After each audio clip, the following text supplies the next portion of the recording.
बिरजू और कुंवर सिंह में बहुत ही गहरी मित्रता थी। बिरजू और कुंवर सिंह की मित्रता की तारीफें दूर दूर तक फैली हुई थी। शायद ही ऐसा कोई होगा जो उनकी मित्रता के बारे में न जानता हो। कुंवर सिंह गांव के सबसे अमीर सेठ का बेटा था और बिरजू बहुत ही गरीब था। पास के ही गांव में एक बूढ़ी अम्मा रहती थी जो बहुत ही चतुर दिमाग की थी। उनके लिए कोई ऐसा काम नहीं था जो उनको न आता हो। बिरजू और कुंवर सिंह की मित्रता वाली बात भी उनके कानों तक पहुंच गई। अच्छा, देखती हूँ मैं कितनी मित्रता है।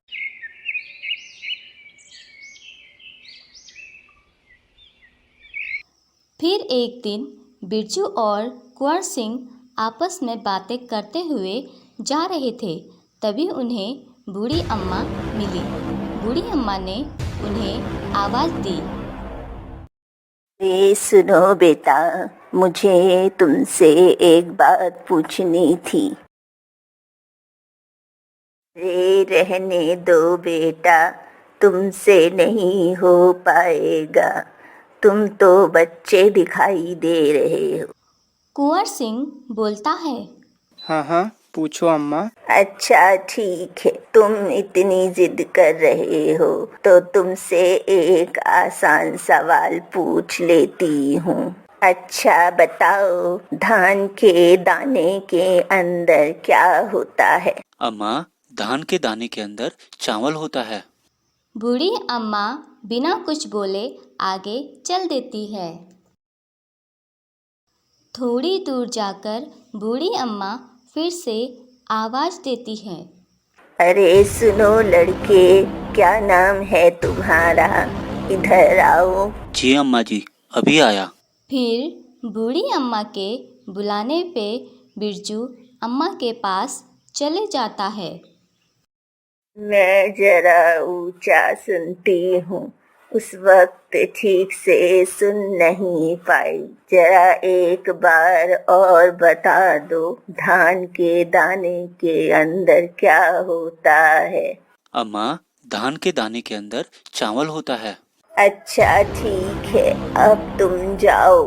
मेरी ऊंचा सुनने वाली बात किसी को मत बताना। फिर बिरजू वापस कुंवर सिंह के पास आ जाता है। तभी बूढ़ी अम्मा जोर से आवाज़ देते हुए बोलती है। किसी को नहीं बताना है, याद रखना। ठीक है अम्मा, ठीक है, मैं किसी को नहीं बताऊंगा। मुझे तुम पे पूरा भरोसा है, तुम किसी को नहीं बताओगे। थोड़ी दूर जाने के बाद कुंवर सिंह बिरजू से पूछता है। वही बात जो अभी अम्मा जी बोल रही थी, धान के अंदर क्या होता है। मैंने वही बताया कि चावल होता है। तुम झूठ बोल रहे हो। उस अम्मा ने कुछ और पूछा था। यही बात वो दोबारा थोड़ी पूछेगी। नहीं दोस्त, तुम मेरी बात का यकीन करो, अम्मा जी ने यही पूछा था। इसी बात को लेकर दोनों में बहस शुरू हो जाती है। उसके बाद दोनों अलग अलग घर चले जाते हैं।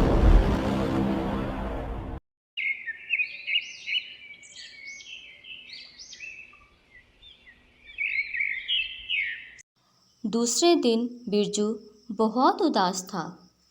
उसने अपना बनाया हुआ उड़न खटोला पकड़ा और वह गांव छोड़कर चले जाता है। आसमान में उड़ते उड़ते उसे बहुत ठंड लग रही थी।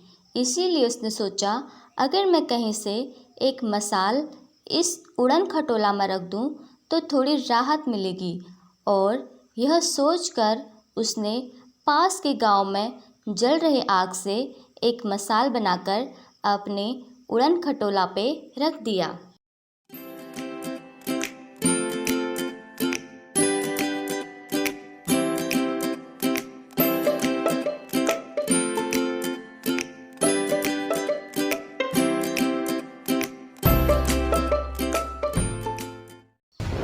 बिरजू का ध्यान आग की तरफ नहीं था और पीछे से आग धीरे धीरे पूरे उड़न खटोले में लग गई और वह जलने लगा। जब बिरजू को यह पता लगा तब तक बहुत देर हो चुकी थी। बिरजू नदी के ऊपर से होते हुए जा रहा था, तभी उसका उड़न खटोला नदी में जा गिरा। बिरजू कुछ देर तक तो हाथ पैर चलाता रहा, फिर थक हार कर वह बेहोश हो गया। तभी उस पर घुमक्कड़ कछुए की नज़र पड़ती है और वह उसे अपनी पीठ में रखकर चल देता है।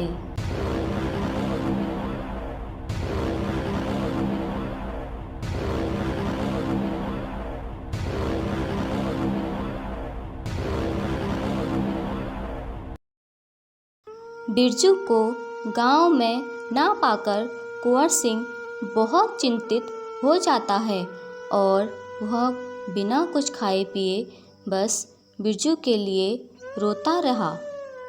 मुझे अपने दोस्त पर भरोसा करना चाहिए था। मैंने ऐसे ही किसी की बातों पे आकर उसे छोड़ दिया। पता नहीं वह कहाँ होगा, किस हाल पे होगा।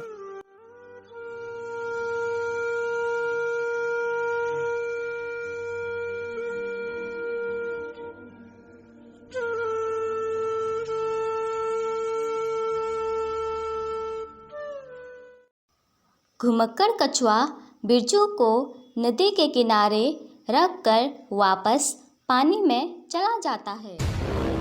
कुछ देर बाद उस पर मछुआरों की नज़र पड़ती है।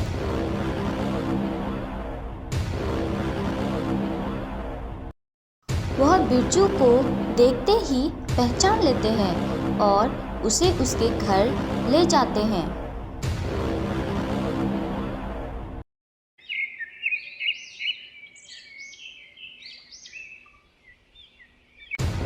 उसकी ऐसी हालत देख कुंवर सिंह भागते हुए बिरजू के पास पहुंचता है और उसे गले से लगा लेता है।